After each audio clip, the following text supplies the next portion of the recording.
The Queens of Spice podcast is created for adult audiences only. Our show contains cursing, vulgar content, dark humor, descriptions of sexual acts and desires, and is not suitable for listeners under the age of 18. Some episodes also contain themes which may be triggering for listeners. Please take care of yourself.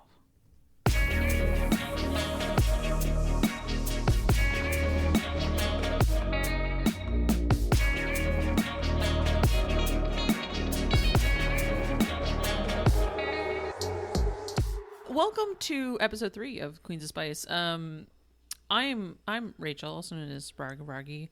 I'm joined by my BFF Ash and Jack. Thanks for joining us. Hi.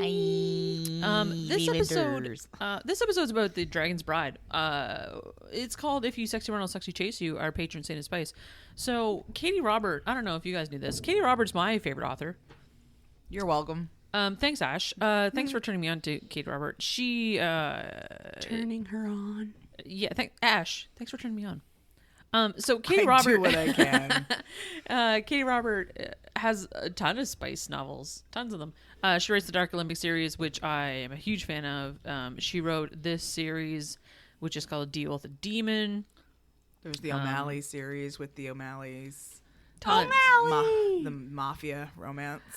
She writes a vampire series, which I'm going to read very shortly. I had just seen somebody talk about that on TikTok today, and I think that was the one. And there's some breeding kink in that, so I am for it. Yeah, so I'm going to read that shortly. But we're talking about The Dragon's Bride today, which was written in 2022, so this year, fairly recent. This is the first book of the Deal with the Demon series. The second book, A Kraken Sacrifice, comes out October 11th, which is shortly. Is it Kraken or Kraken? Listen, it's both. They have several tentacles. They can be called several things. Can be called they're not real. I'm calling them what they're on. I will go back and forth. I'll call it Kraken and Kraken because I don't know what the answer is. So Krakatoa. It's the Krakatoa series. And then the third book, The Gargoyle's Captive, comes out March 28th, 2023, next year. So this book, however, deals with the dragon in the series. So, swoon. So, our main female protagonist is Briar Rose. She makes a 7-year deal with a demon. Why do I know that name? Briar Rose. Because it's Sleeping Beauty, isn't it? It is. Okay. This is. I will say straight up, this is actually Beauty and the Beast retelling. Is that what it's supposed to be? That is what it's supposed to be. Weird. Well, her name's Belle. Her name is Belle, so that's not quite right. But Briar Rose is like it's definitely a literary name I've come across before. No, that's Aurora, isn't it? Sleeping Beauty. She changes her name because they send her away so she doesn't get her finger pricked by the queen bitch lady. So Briar Rose makes a 7-year deal with a demon named Azazel, who's a bargainer demon. I love Azazel. Don't we all? To escape her abusive husband. So that kind of like little trigger warning. That happens off kind of camera. She's abused by her husband. Azazel, the bargainer demon, takes her to his realm where she learns about the other lands that exist in this other kind of realm apart from the human realm. It's different. It's populated with dragons, gargoyles, krakens, and succubi and incubi, as well as like other bargainer demons. They all have their own realms, don't they? They do. And they're all connected to his realm? When you look at the map itself, it looks like a kind of Earth again, basically. But it's there's a map? There's a map in the beginning of the big book. So if it's more of like, it in itself is a different realm. And then they all kind of have their like realms, quote unquote, in that realm. So it's like North America, Dragon Place. South America... Yeah, more or less. Gargoyle Place. I don't know. I highly suggest you actually buy the book and look at the map and everything. It's a great book. Or you could hand me the book and I could look at the map. I'm you, the audience, not you, Ashton. Oh. Whoops. So Briar is auctioned off with a group of other females, and she's wed to Saul, who is the ruler of the dragons in this instance. He has the opportunity to seduce her. And seduce her, he does. Although I don't know that he has to try very hard. He's really great about it. He doesn't force anything, and he's like, no, absolutely not. In the opposite, I would say that. Yeah, total wife guy energy. 100% wife guy energy. Wife guy. Yeah, like guys are like, yeah, dear, can I hold your purse? 100%. What? 100%. I've Like never Tom heard Hanks. that term before. Tom Hanks' wife guy. Yeah. Like That's pretty, yeah. Just like a guy who loves his wife. Yeah. Wholesome and lovely. Yeah. Except, I don't know if you knew this, Jack. Dragons in this book have 2 dicks. I 2 peni. did not 2 penises. And they're like, know that. he's like 7+ feet tall. So like they're, The penis is? Or the dragon? the dragon. So dragons in this instance are like, they're kind of anthropomorphic because it, as they explain in the book series, they have mixed with human genetics back in the day, which don't even think about it, because dragons originally were like, big monster creatures, and some of them still are. Right. But then they've like bred through humans, because humans in this world actually are kind of conduits for magic. So they make genetic lines stronger, because they, which is a big part of the series. Which is a huge part of the series about why these women have been brought to this realm, which is to help with like increasing the power of these creatures.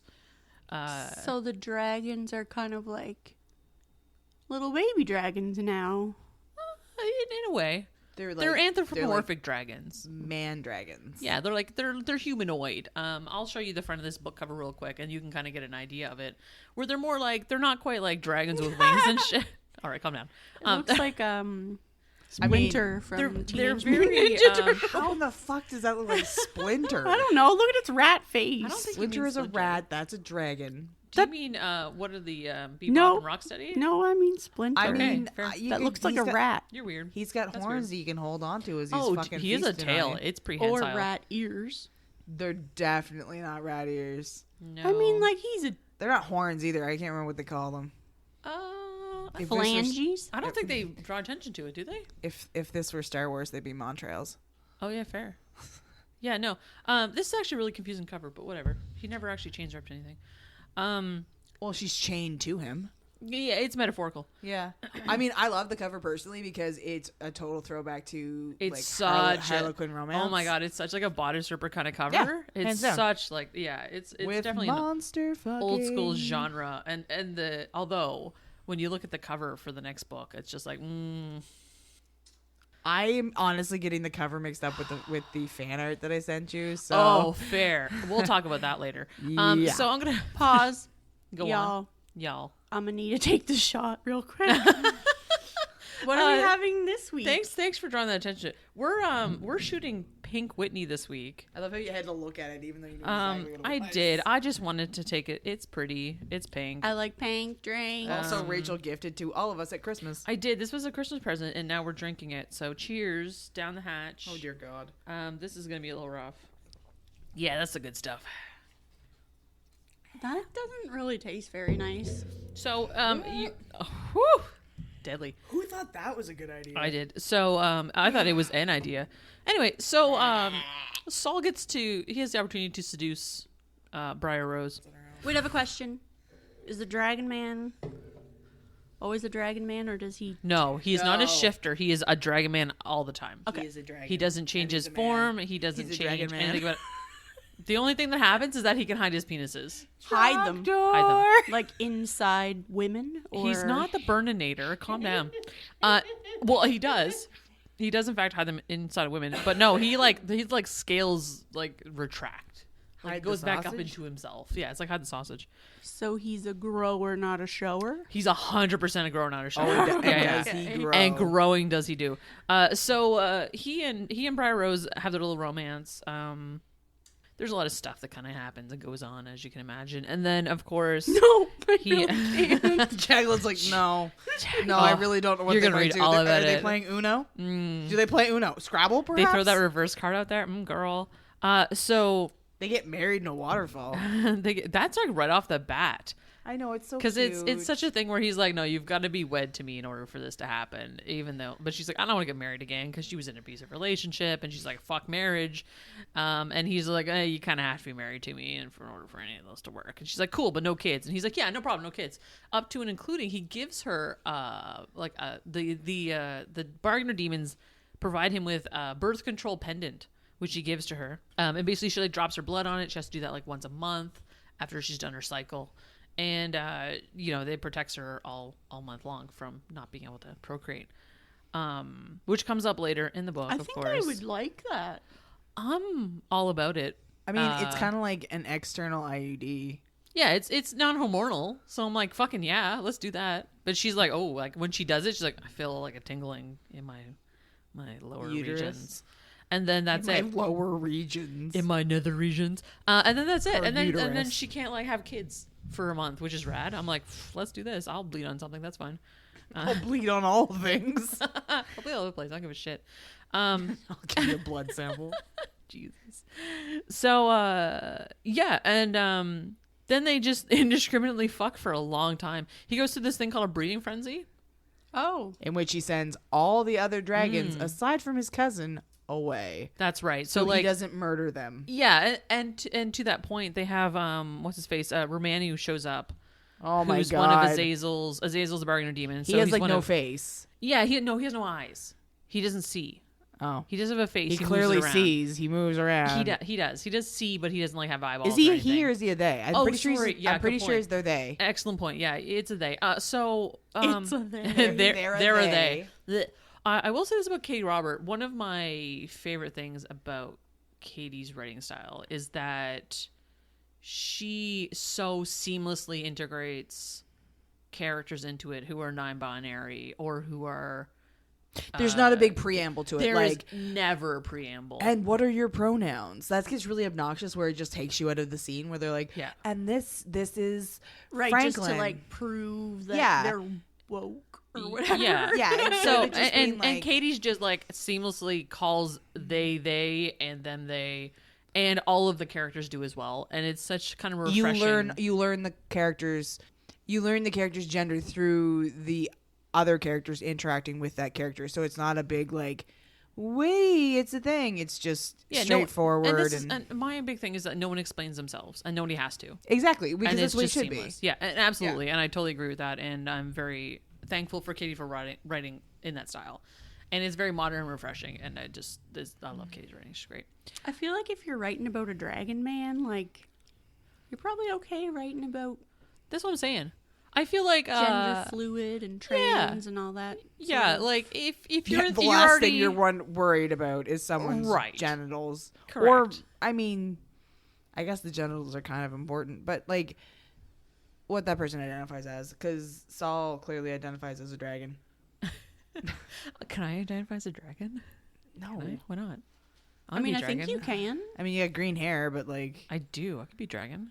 I don't think so. You don't have a dick, let alone two dicks. Well, surely there are. I could get two dickless dicks. Dragons. Female dragons Well, maybe. or They non-binary. do kind of mention that like female dragons actually do have like some obvious female characteristics.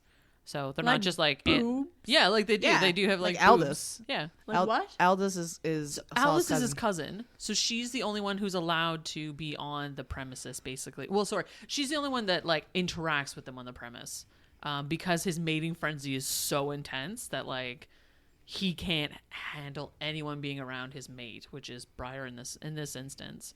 Again, the mates. Again with the mates, yeah, we're talking about mates again this week. Marriage of convenience. It is, yeah. So like, And Forest Park. oh my god. First. Okay, so the major tropes that I will talk about in this, Jack, fake marriage or marriage of convenience in this instance would be what it's called. In this case where it's like, hey, they just have to be married because they have to be. Like Briar doesn't want to get married. It's whatever. It's not important to her per se. They're married. It's fine. He calls her wife. That's his like term of endearment for her. Just like, hey, wife, make me a sandwich. I mean, no one's making anyone sandwiches in this, but yeah, close to it. They're making a lot of other things. Monster fucking, but not babies. Monster fucking is, a big trope in this. Obviously, they're Like she's the a dragon Monsters fucking being- this? what? No, there's monster fucking, as in like he's a monster and she's a human, and there's monster People fuck fucking. monsters in this? Would you consider a dragon a monster? No, Why not? because I think they're delightful. Yeah, no, it's not. It's not like a personal opinion. It's objective. Well, Objectively, I would say dragons are monsters. it's a matter of perspective. He is very manlike. We're gonna agree to disagree. I think if you've got two penises, you can be considered a monster. I mean, your penis is probably a monster. Listen, monster penises are one thing. Being a monster is a different thing. I mean, let's be real. He legitimately calls himself the like apex predator of the entire area. Let's be real, though. Most penises i.e. all penises in romance novels are monster penises. Aren't they? Oh my god, they always just. I mean, here's the thing: why would you write a fantasy anything and be like, his penis was 100% average? Nobody's into that. Who's into that? Name a person who's into that. I mean, the average person probably be into that. Oh my god! And then he he brought out his throbbing average size penis. Well, I'm sure she would describe it as throbbing average size penis. Yeah, but they always describe them as huge. Perfectly adequate penis is probably a good way to state it. I don't know. And look, he's a grower, not a shower. I mean, I'd be down for that. I also would love it if people. Delight just creeped across her face. Well, yeah, if she's like, oh shit, he's real small, and then all of a sudden, oh shit, he not so small. I mean, that's a thing. Yeah, that is kind of its own creature. But only monster fucking. What? Name a human that does that. A grower, not a shower? Yeah, but they don't like most men. They don't describe that in the romance novels, though. Yeah, well, it's the same as they don't describe people like tripping over their feet and smashing their teeth off each other when they kiss. Because this is fantasy, so you don't fantasize about average sized dick. So the other thing we talking about is forced proximity, which is hot as fuck. Yeah. I miss there is only one bed though. I mean, there is only one bed insofar that it's his bed and she's sleeping in it, and she doesn't really know that. Oh, touche. Wait, what? Yeah. So like forced proximity. trope. Yeah, forced proximity is a lovely trope where it's like, oh my god, we have to like stay together in the same hotel room. There's only one bed though, so we have to sleep together in the same bed. Forced proximity and I'll sleep only one on bed. top of the covers, and you can sleep Yeah, under the and covers. then they do it. Forced proximity and only one bed are two different tropes though, because forced proximity is they're forced to spend time together. So like in this case, they don't have like he chooses not to stay in the room, so they're not forced to share a bed. Oh, and choose doesn't he? There's like a whole week goes by where he like just ignores his new wife, and then fucking Romanu rolls up under Azazel's order because he has to come in and check on her every week because she's under contract with Azazel. And Azazel needs to make sure that, you know, everything's going well. He's not abusing her, et cetera, et cetera. So he sends Romanu, one of his like minions, to check on her. And Romanu's snarky as fuck. He's a bit of a bitch. They are a bit of a bitch. Sorry, they're a bit of a bitch. And they bring Briar down to her husband, who's in the library. There's always a library. Well, I mean, if it's supposed to be Beauty and the Beast, and that makes sense, right? Yeah. So again, they're kind of tucking it in there, and so Romanu brings Briar down and basically shoves him in the face of her husband, the Saul the Dragon, and wife guy, and they're like, "Excuse me, why have you been avoiding your wife?" And then Briar's like, "Hi, I'm here. What's up?" And then Saul's like, well, I guess you're here. Let's have a conversation. But, like, really, what the fuck does it matter? He's got her for 7 years. What do they care if he plows her corn or not? Like, really? I care. I mean, I care, too. Plows her corn? I don't know if you knew this, but I'm Romanu. I'm like, hey, have you guys done it yet? Why not? What's going on? You have eyes, though. 7 years? What is this? 7 years is the contract. So they pick 7 years specifically, and as Azazel actually mentions in the book, in that 7 is a number that has a lot of power when it comes to magic. Like 7's a spectacular number in general. That, like, you know, there's stuff linked to the number 7. It's very important in magic. Right. So that's why they choose 7. 7 Horcruxes and all that. You got it, nailed it. And of course, like, Cruxes. so in the contract as well, part of it is that Azazel mentions if for some reason any children become of this contract, then they have to stay in this realm. And that's kind of the point that's going on here, is that Saul needs to procreate with a human in order to increase the magic for his people. Which is also why Briar doesn't want to have kids, because she doesn't want to have children and have to leave them behind in that realm. So she's not allowed to stay there? She could choose to stay there, but that's the whole thing. She's in her head, she's going to go home. So why would she doesn't want to have kids because she doesn't want to have to stay there. Right. And she doesn't and she would want to leave. Them yeah. behind. And then not to mention, like, any kid she has with Saul is going to be half dragon.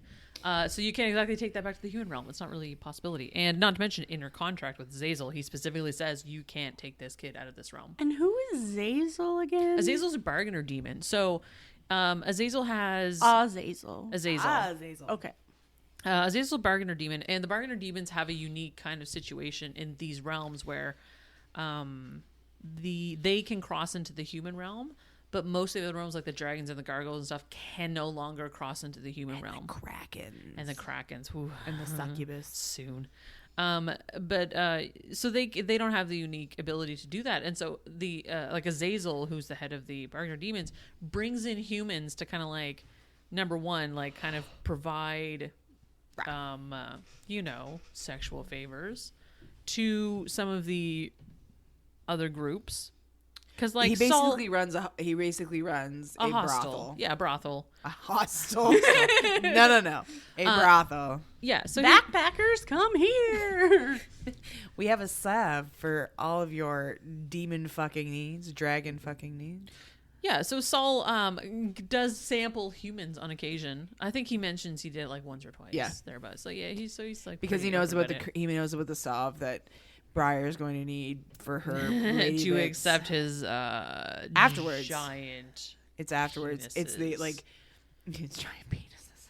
Two plural because he has 2 dicks. Yeah, I don't know if we covered that. There's 2 peni. I'd like to pay attention to there's 2 dicks. I mean, he uses them efficiently too. The only disappointing thing is like you got 2 dicks. This is just a prime opportunity for double penetration and DP. Like, what else would it be? Now, okay, in fairness, she is like an anal virgin from the sounds of it. Until his tail gets involved. His tail gets involved. His tail? Yeah, he's got a prehensile tail. He has a what? A tail? Prehensile tail. He can control his tail. He can move it around and do stuff. We're going to read about it too, actually, at some point, Jack. I can't wait for you to read that. Wait. Go on. Some creatures not control their tails? Yes. I would say that there are some animals that can't like control their tails like they would another limb. Do you know what I mean? Yeah, like dogs wag their tails, but that's because the muscles of their back end will wag their tail. Yeah, but they can't like make their tail pick up something. But they can't like penetrate things with their tail on purpose. I mean, why do you gotta make it weird? Don't make it weird. God, stop it. I'm making it weird. Right. Okay. Yeah, Jacqueline's the weird one here. Give me that paragraph to read and we'll see. Oh, God. And then, of course, Ashton's favorite trope comes up here, known as the breeding king. Oh, fuck yeah. And I will say, too, I'm not into breeding kings. I'm not into, like, babies. No. Okay, so let me discuss. I'm not into babies. I think that's kind of weird. I'm not into procreation, whatever. Shut up. And then... Wait, can we tell me what that is first? Procreation? King? Yeah. Do you know what procreation is? Well, yeah. I'm not into it. What else do you need to know? But there's a difference. No. So... breeding kink, however, there's a possessive nature to it that is like, I'm gonna fuck you and I'm gonna fill you up and I'm gonna mark you and you're mine and you're gonna have my baby. But then she doesn't because she has the pendant.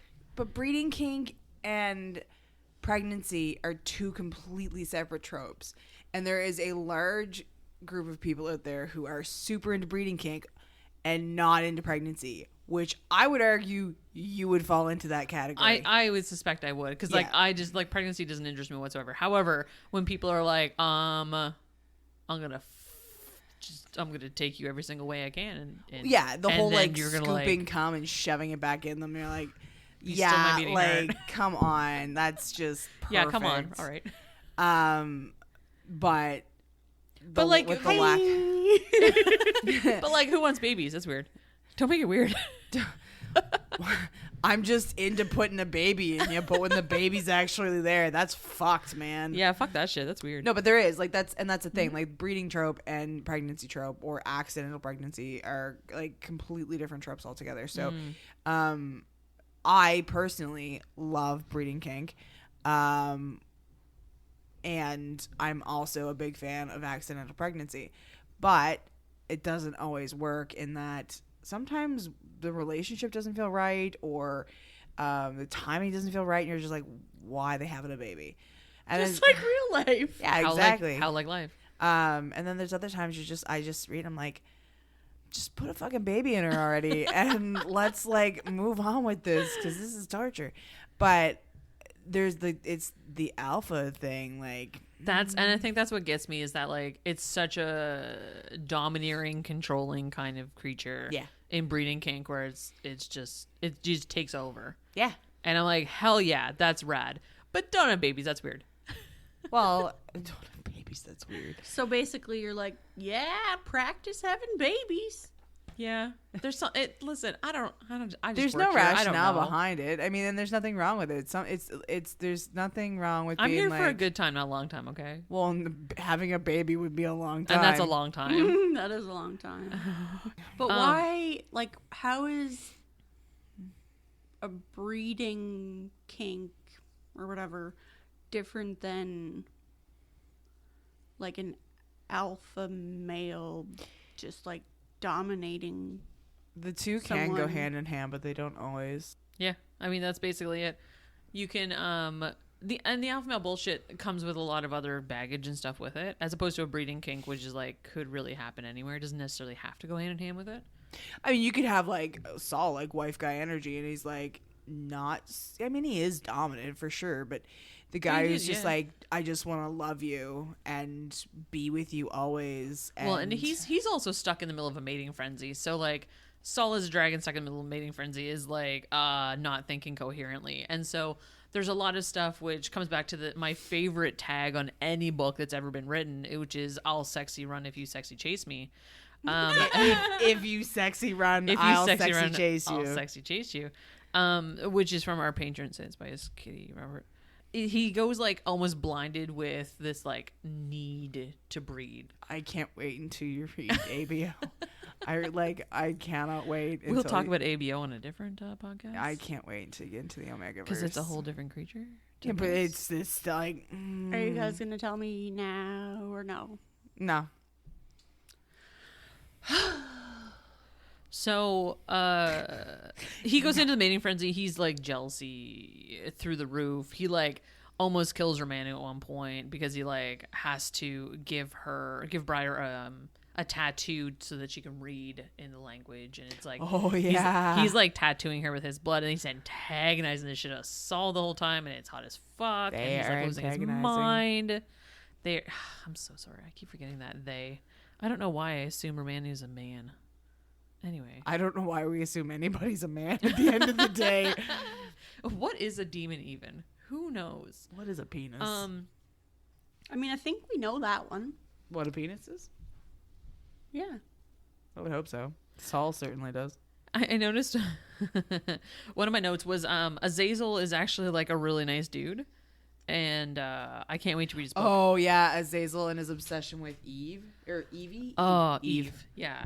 Azazel's the bargainer demon, as you mentioned, and all of the faction leaders in this case get a woman, a human woman, and his is Eve.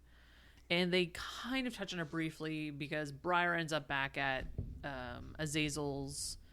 We skipped over a whole We skipped over a lot of fucking, in fairness. There's a lot of fucking in this book. They just fuck a lot. It's a novella, so it's only short. It's like 2.5 to 3 hour read. And they just fuck for a lot of it, and it's hot as shit. But the most important part where she sexy runs and he sexy chases her and he rips her motherfucking birth control pendant off.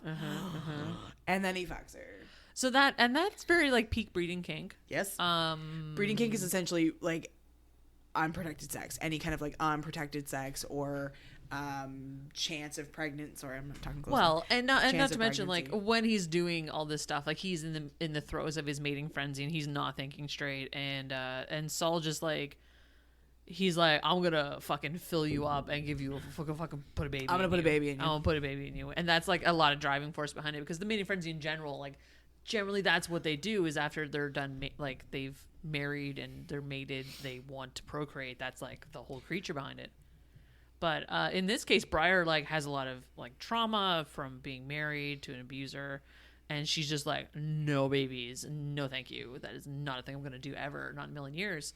Until obviously, wife guy Saul breaks her. Wife guy Saul breaks her of that because Saul's a fucking treasure with two dicks. He's a delight and a prehensile tail that he puts in her butt on occasion. I mean, I super dug the whole like. Got her off on one dick and then like rubbed her on the other and oh my god, it's so fucking hot. Like sir, why do I like this? And I mean, unfortunately, she's just like little lady. Like she's human, she's small, she's little, and like there's no DP options here because like he'll just break her in about 2 seconds. I know, but it's so disappointing in that. I know, and that's the thing about fantasy in general. It's like, yeah, it's fantasy, but you can do that. But it's like, oh, but it's so realistic. You don't really but want to. it takes you out of the moment. And you're like, that dick is real big. And he does. It takes you out of the moment of the two dragon dicks. Yeah, takes me right out of that moment. It's the fact that taking the dick in her ass is too big, not the fact that he has two of them that takes me out of it. I will say, I want to say there's a part in the book where he talks about when he fucks a human under, like in Azazel's area, like lair or whatever. A lady brothel person. Yeah, lady brothel person. And prostitute. I guess it's kind of a prostitute situation, I guess, because Azazel's like he has deals with them, and so a lot of them choose to stay in his realm versus going back to the situations that they were in before. Yeah, I mean he does cite that some of them do stay and then some of them do leave, and there's like situations where they stay and leave. Anyway, there's like reasons and there's barriers and there's always like more contracts and no contracts because that's what they do. They're bargainer demons. I mean, who wouldn't want to stay and fuck a demon? 100%, I would do that. I mean, if they were like, "Hey, do you want to go back to your regular boring life, or would you like to stay here and get do you want to sit at down? A desk all day and answer emails?" No, I don't want to do that at all. I mean, that's what you do. That's not what I do. But so like, but they cite in this book that Saul has been with like humans before who have taken 2 dicks. And he specifically was like, "Oh, they'll fit, baby." And she's like, "Will they?" And he's like, "Yeah, they 100% will." But then he's like, "Well, they did for somebody else. They might not for you. You're awful little." He doesn't want to break her. And I respect a man for that. I respect a man for that, but also fucking break me. I mean, yeah, I want to feel it the next day for sure. And she does. Like that's why he gets her like the weird like the healing balm or salve, yeah. That like kind of which is in itself hilarious because he's like, okay, I'm gonna put this salve in your pussy, but I'm gonna like finger it in there. So like we're gonna get we're gonna get round 2 out of this. Why is it the fact that you just said the word pussy? I'm like, why did you say that? What? Are you not okay with the word pussy? What would you like me to call it? Do you have a preference? No, I don't. But I don't know. Like I've read it so many times. You saying it, and I hate it. I hate it. Why do I hate that so Jack, much? do you have a preferred nomenclature for a female anatomy? Do you have any preferences? Like breasts versus boobs? I like versus boobs. Tits? Like boobs, okay. What about why would you call... Oh, I understand. Go on. I was like, why would you call a pussy a boob? That makes no sense. So, would you prefer like pussy or cunt or vagina? I guess vagina is like channel. Channel? Throbbing. Velvety channel. Velvety channel. Penis throbs. Okay, and then there's penis versus cock versus dick. Cock, hands down, all the way. Cock. So we cock. We just can't agree on what you call female anatomy in the down Cunt. region. I like the C's. Hard C's all the way for me. So now, if you're from certain places in the world, cunt is an endearing kind of like. Yeah, I like cunt as a. Like I call people bitches all the time. Like I'm like, "What's up, bitches?" But you'd be like, "Oh, what's up, cunts?" Like same thing. Yeah, so it's still a part of the female anatomy. I'm down with that. I don't care. Why? It's like, why is it cuter when you call it a pussy? Like, I don't know. Cunt works for me. I like the hard C. Cunt works for me. Give me a hard C. Put on a shirt. Yeah, well, I mean, and then there's people who are like, I find that very offensive. And like, hats off to you, my friend. So you're cool with the word cunt, but you're not okay with the word moist? I hate you. So you like really hate a moist... Moist panties is what she's not into. God. Why you gotta go there? Why is that gonna be a thing? Thanks, buddy. Thanks for coming out. Appreciate it. No one's wearing any of those here. So we're gonna. I'm gonna get Jack to read something for us. Is that where we're at? That's where we're at. Oh my gosh. We're gonna get Jack to read something. What was Azazel's ulterior motive? Oh, Azazel's ulterior motive was that he actually wants harmony amongst all of the... Oh, yeah, that's right, too. Yeah, he actually wants harmony. So he used their, like... He leveraged their land in the contract that, like, okay, I'll give you this woman, you marry her or whatever, but if you fuck it up or you hurt her, you injure her or whatever, I take your land, basically. Your property and whatever, and it's mine. And of course, in the whole thing, it's like they kind of call it out near the end of the book where they're like, yeah, that's bullshit because you couldn't even hold the land. Like, there's too many people who are on Saul's side, for example, in the Dragon Kingdom. They would like wipe the floors with Azazel in a minute if you tried to do anything with power. Azazel's pretty hardcore. He is, but at the same time, he's not interested in that. So like, there's this bizarre ulterior motive, and this is the thing about Azazel in general is that like, even when he's tied together with Eve, you're like, oh, there's some shit going on in the background. And he's actually like a really good dude, and I need to know about him. I bet you that Romano is like the head here. Like, they've got some stuff. It's hard to say because Azazel has his own kind of agenda going on that you kind of get, and at the same time, like straight off the bat when you start reading the book, he like straight up kills Briar's husband in cold blood. Gladly. Because he's a fucking abuser. Yeah. And he straight up is like, time to fucking die, bitch. And usually he even says in the book, I usually don't like take care of it himself. Well, not even that. He doesn't fulfill the contract until the end of the contract. So technically he should have let her ex-husband live for seven quote times weird in this book. 7-ish years until she came back. And then once she fulfilled her contract, he should have killed her. But he's like, I'm gonna make an exception this time. Fuck that piece of shit. Romano is like me, the chaos character. Romano's actually just really in there for a good time, I think. Yeah, like the chaos character. They're just there to stir shit up. Yeah, I don't think they have a hidden gender at all. I think they just enjoy their job. They're chaotic. Yeah, they just like to be here, and they're like, they're me. I'm just here to like stir up some fucking shit and have a good time. Me too. Same. Penis wise.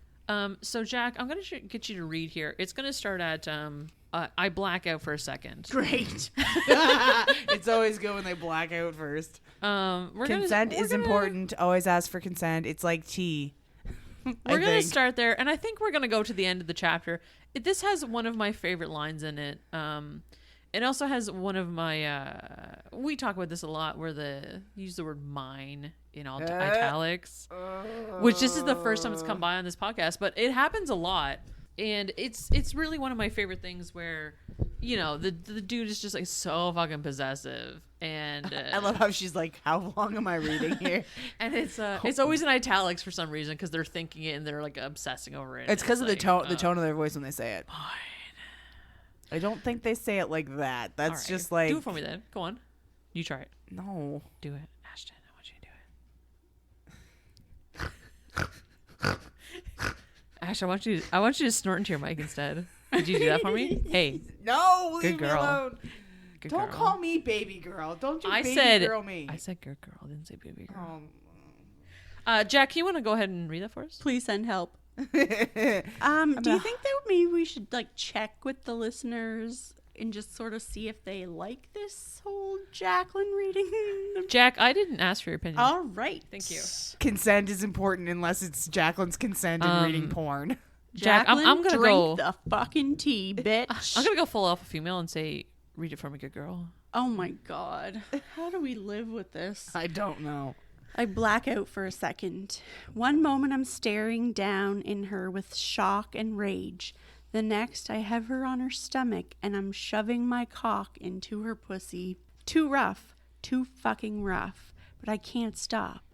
I'm going to fuck you so hard you'll be too sore to even think about another cock. Do it, she taunts, if you think you can. Ooh, girl. I slam into her again. It's not enough. If she can still talk, then I'm not doing my job properly. I squeeze her ass cheeks.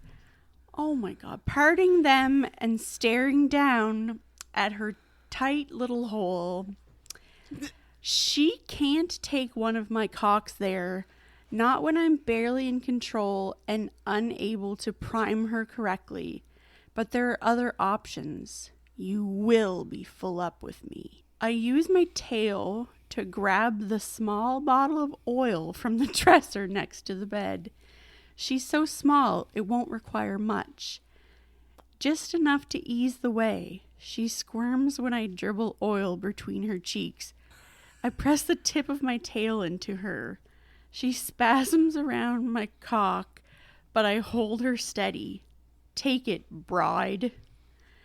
Just a bit more, just enough to fill her up. I stare at the pretty sight of my tail in her ass and my cock in her pussy. Yes, this. I reach down and grab her hand, guiding it between her thighs to where my second cock is. Hold me tight to you. I can't, she squirms, making my vision short out. What are you doing to me? I could ask her the same thing if I had the words for it. I need to be deeper, to fill her more, to have that pretty pussy fluttering around my cock as she comes again, for me. I start moving, quickly finding a rhythm that has her making those delicious pleasure noises. I don't need to fuck her with my tail, not when it's adding to the fullness of my cock in her pussy. More, I don't know what she can take, and as much as part of me wants to fuck her until she passes out, there's enough reason left to caution against it. You are mine, Briar Rose. I rut her like a mindless beast, each word dragged from my chest in a voice I hardly recognize as my own. My pussy that I will fuck as long, as hard as I want. My tight little ass. I lean down and hook her throat, bending her back so I can taste her tongue, my mouth to play with as I see fit. She presses my cock harder to her clit. I'm not sure which one. The one that's not inside her. Shivering and shaking around me.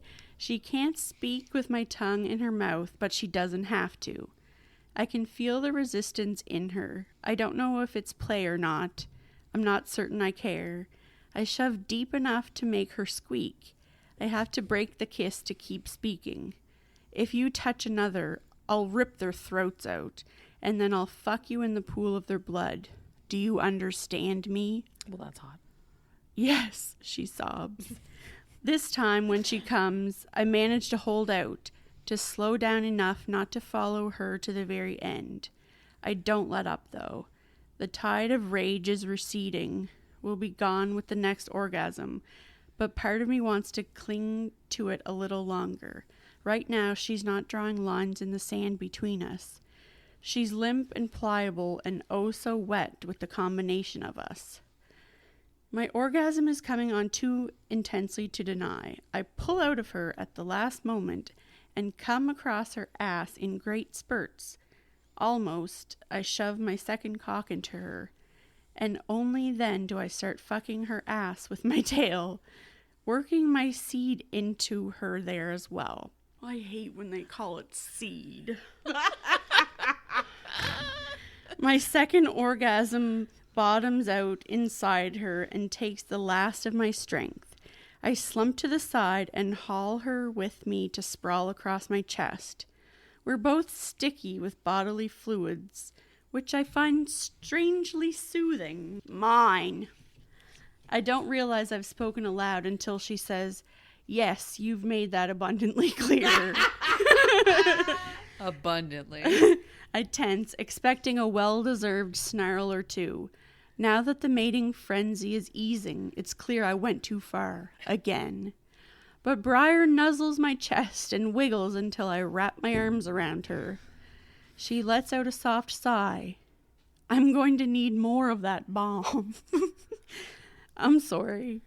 She lifts her head. She looks a mess. Her red hair is tangled, and there are tear tracks on her face. But the smile she gives me is sweet and a little sinful. Don't be sorry, Saul. She reaches up and cups my jaw with her hand. I just came so many times I lost count. There is absolutely nothing to apologize for. It feels good to have her in my arms like this. Right. I had every intention of utilizing every resource available to bring her around. But this strange feeling in my chest is happening too quickly, too strongly. I'm free falling, which I want to enjoy, but I can't quite relax enough to do so. Most of my people lost the ability to fly centuries ago. I can't shake the suspicion that I'm setting myself for a brutal landing that will leave me bloody and broken when this is all over. End scene. Wowzers. That's a lot to unpack. How do you feel about that, Jack? Oh my. Just oh my? That was hot fuck. Was it? Yeah. Which Yes. part? All of it. So it's interesting. It goes back to the mating frenzy thing we were talking about, the marking, which we talked about in Feral Sins, about like how the like alpha male bullshit where he's got to like mark all the things, all the holes belong to him. We literally just talked about that like 10 minutes We ago. did. So about the marking thing, and then he just came all over, and he all was over, and then he pushed it back shoved in. his seed into that hole too. So well, yeah, he's marking that hole. Do you have a preference for what you call a seed? Oh my god. Clearly not seed. Clearly not. So there's seed, semen, cum. Come, my god. Is there something else? Is there anything else? Am I forgetting one? I'm sure there's lots of I'm sure things you there's could call it. plenty. Oh, and load. That's blow and load. That might be the worst. I mean, that's mean- very like high school. Like, I'll blow and load. Well, are we just talking male or are we talking female too? No, male in this case. Okay. I was going to say, because we all know how I feel about the female version of that. I don't, but do I want to know? She It's doesn't. another- She doesn't do anything like too spectacular in this. It's another C word. It is. She's pretty like. It's interesting to watch kind of Briar come into herself in this, and I mean in a very lower way, not a coming into herself way. She turns inside out. Oh my god, can we talk about the scene where she masturbates and he's standing outside because he was going to apologize to her, and he leans his fucking self against the wall like he's gonna lose his shit because all he can smell and all he ever heard was her fucking masturbating to him, basically.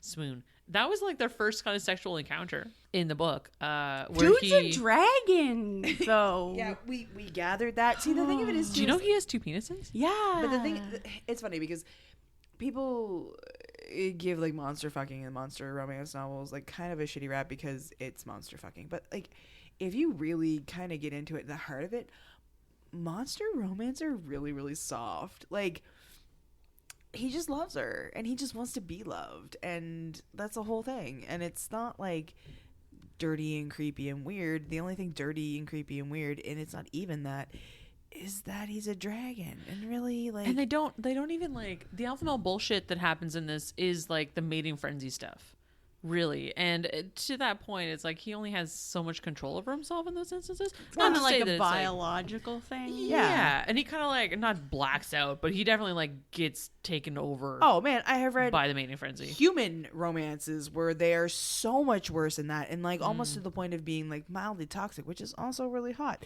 But anyway, Can be. check Check my feminism at the door for 2 seconds. I'm just gonna put that on a shelf. Yeah, just put that on the shelf, and then uh, we'll see some hot shit, and then bring it back later. Yeah, it's just Fine. It's good. fine. It's good. It's all good. It's good. It's good. Yeah. Yeah. Mark. Yeah. All over that. Yeah, but no. Monster romances tend to be like super, super soft if you really like get down to the heart of them. For the most part. I mean, even that one that we read a little while back, the gargoyle one. He's Titan, still, yeah. he's still super soft for her. To be, even though, we'll talk about that one at a later date. yeah, but he's okay. But he's still like he's super soft for her, even though he is like crazy, crazy dominant. In the meantime, you've got one that I'm reading right now where he's like, she's mine, and he's stalking her, and it's like that. Saul doesn't do that. He just won't cuddle. Yeah, He just and snuggle up there. there's a lot of it's very interesting because Katie always writes this way. She writes a lot of open, honest communication, which I always really appreciate. In that, like, Yeah. you know, there's not a lot of bullshit going on. Everyone's very like on the same page about a lot of things, and there's not a lot of one of my least favorite tropes, I'll say, is like the miscommunication kind of trope. I'm never a big fan of that, just because I'm like, ugh, I'm such a communication person myself, and I'm like, this is bullshit. Well, and miscommunication is hard too because it needs to be done. I don't want to say it needs to be done well because that sounds like people aren't doing it properly, or not properly, but not doing it well. But there leaves a lot of room for it just not being realistic. Like why would that happen? And it really takes you out of the story when you're like, why wouldn't they have just had that conversation? Yeah, Like, and I understand too, like especially when a lot of those people are younger, typically. Yeah. Like I want to say there's a big one in Hooked, was it? Oh my god, the there's a big miscommunication communication one in Hook that, and, was hard. and it's a bit of a stretch. Whatever, I'm not gonna like, It's grasp not- at straws here, but No, but it's just so when you get a book that has a lot of honest, open communication, it doesn't rely on that. It doesn't rely on that kind of like that trope in particular in order to like get across what they're trying to say, I guess. Well, I mean, then you look at the love hypothesis, Allie Hazelwood's love hypothesis, and it's like there is miscommunication in that, definitely, but it's done in a way that's not like, why is this a thing? Like, you're not tired of it before it even starts. Mm-hmm. It makes sense why they would think the way that they do, and it progresses in a really great way, and it's clever and all of those things. And we'll talk about it on another podcast. Yeah, but it's to talk about the miscommunication, and it's you can do it in a way that doesn't completely seem, I don't want to say unrealistic, because obviously fucking a dragon is not realistic. Speak for yourself. I mean, listen, a girl's got a dream. there are websites, there are sex toys. Bad Dragon's not a sponsor, but if you ever fucking want to be, please Still waiting for my email. Please email queensofspice@gmail.com. I will 100% accept your sponsorship in 2 seconds. Thank you. Should we be begging for sponsorship? Listen, if Bad Dragon wants me to beg, I'll fucking beg. This is true. You too, Pink Whitney. Thanks, Woo! thanks, Daddy. Daddy. Sorry. Daddy. Sorry. Bad Daddy. Dragon Daddy. Shark Daddy. Well, we got too many daddies going Dragon on Daddy. here. Sorry. Why are we talking about miscommunication? I think it was because I said wanting to fuck a dragon was gross. No, we're actually talking about the opposite, because the communication in this book is actually quite good. There's always like will she, won't she sort of thing at the end where they're like, oh my god, I want her to stay forever. Does she actually want to stay forever? And she, in the back of her head, is like, oh my god, I want to stay forever and love this guy forever and give babies. And then they just don't have that conversation until a bunch of shit goes sideways and near the end of the book. And he stomps the castle to go and get her. Yeah, he stomps his ass straight into the castle, Azazel's castle, to go get her. In the meantime, she's being a fucking terror to Azazel, of course, because she's redheaded. Because she misses him. She's on fire. Mrs. Saul. Well, and she feels soulless ginger. All right, calm down. I have ginger blood. I'm allowed to say All right. that. I have ginger blood. What does that even mean? Yeah, me too, obviously. Like in a vial that you keep in your bathroom? Or like... No. Whose blood do you have? In my, genes, my bloodline. It's in your pants? My dad was a ginger. Whoa. I'm sure if you looked in any of our bloodlines, you find gingers in some family's capacity. lots of gingers. I've had some gingers. No, so... I've had a few gingers. I've had a few gingers in my day. Snaps. So, the end is the will she, won't she sort of thing. Obviously, she's going to try to stay forever and have Saul's babies. And she Why would you want to? 2 penises, man? Yeah. I mean, listen, the price of entry is pretty low. Like, she's already signed this deal. She's there for 7 years. I mean, she gets the 2 price of penises every day. Like lube. Ash, I need to ask you, how many dragon penises would you rate this out of 2 dragon penises? Oh, definitely 2 dragon penises. Yeah, I'm agreeing. This is a 2 dragon penis book, 100%. I really feel like we're shortchanging it by only offering it 2 dragon penises. That's 100%. That's 100% all the time. Here's the thing, though, is that you can have a quarter dragon penis. You don't have to hold the whole thing. So how in the fuck do you have a quarter dragon penis? Yeah, it's just the tip. Just for a second? Yeah. Just to see how it feels. Just is see how this it like a feels. chud or something? Like No, you just put the tip is that in. still a thing? A chode? I don't know. Anyway, but you can have just the tip. He does to tease it, and then everything continues and it's fine. You know what? Go on. I give it 2 dragon penises and a tail. I was just gonna give it the tip of the tail. That's an excellent point. I'll 100% give it 2 dragon penises and a tail.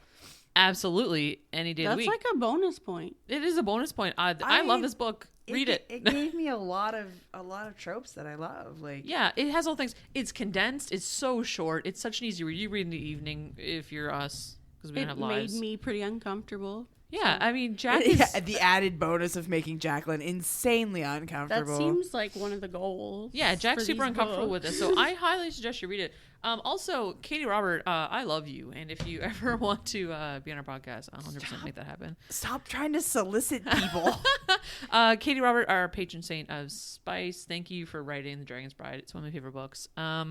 Thank you guys for coming and joining me today to talk about dragon penises. I appreciate it. Thank you so much. Thanks, Rachel. Thanks. We love you. Thanks for the penis. Yeah, anytime. Oh, you're welcome, I should say, as I am the one that's like put this on your list. You put Katee Robert in my life, and I super appreciate that.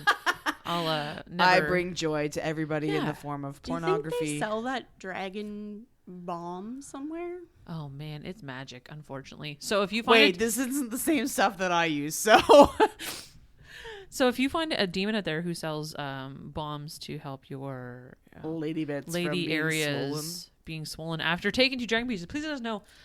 You can follow us on the social medias. The social medias. We have a few of them. We're on Instagram at Queens of Spice, and we're on Twitter at Queens of Spice as well. We're going to get a TikTok at some point. Who knows? Ashton needs to be released upon the world, so potentially.